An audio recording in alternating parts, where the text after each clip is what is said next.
Diante dos milhares de acontecimentos nessa primeira semana de junho de 2020, destaco dois temas gerais: as manifestações antirracistas e a sequência de atitudes por parte do governo que vão na contramão das orientações ao combate da Covid-19.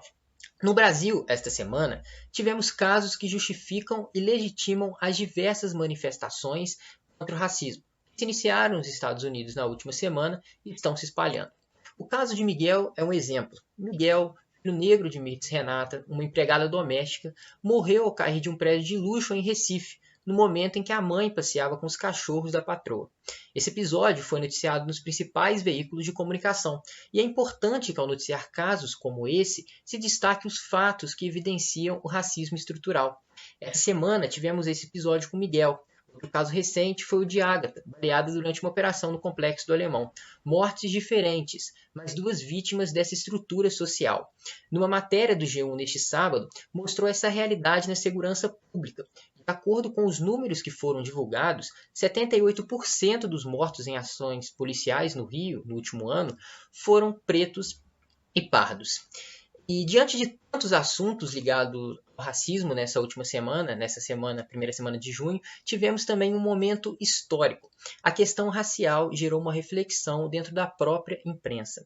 O racismo foi discutido no Em Pauta da Globo News na última quarta-feira, com uma bancada especial, apenas jornalistas negras, um homem e 5 mulheres. Isso aconteceu depois da repercussão que o Em Pauta teve nas redes sociais quando debatia a mesma temática, mas apenas com profissionais brancos. Podemos pensar nessa questão racial também dentro do contexto da pandemia. O assunto foi abordado pelo Estado de Minas nesta sexta-feira. De acordo com o levantamento que foi feito por parte do veículo, apenas 4 estados brasileiros, Paraná, Amazonas, Alagoas e Rio Grande do Norte, fazem a divulgação dos dados com recorte de cor e raça. Apesar de se tratar de um vírus e, portanto, qualquer pessoa está sujeita à contaminação, os acessos aos recursos, aos tratamentos, aos testes e as diferentes realidades podem ter, sim, influência direta no número de óbitos. E isso faz com que, mais uma vez, a população negra seja mais afetada. Essa semana, o Brasil registrou um novo recorde de mortes num período de 24 horas. Foram 1.473 entre quarta e quinta-feira, ultrapassando assim a marca de 35 mil mortes. Segundo especialistas e a Organização Mundial da Saúde, o Brasil está entre os países que ainda não chegaram ao pico da pandemia. Mesmo assim, já há movimentações por parte de alguns governantes para a flexibilização das medidas restritivas.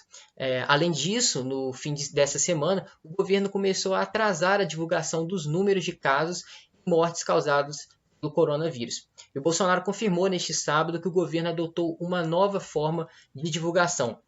Um novo modelo, aplicado a primeira vez nessa última sexta-feira, o boletim passou a deixar de informar sobre o número total de mortes e de casos confirmados desde o início da pandemia. O horário de divulgação também foi alterado, passando para as 10 horas da noite.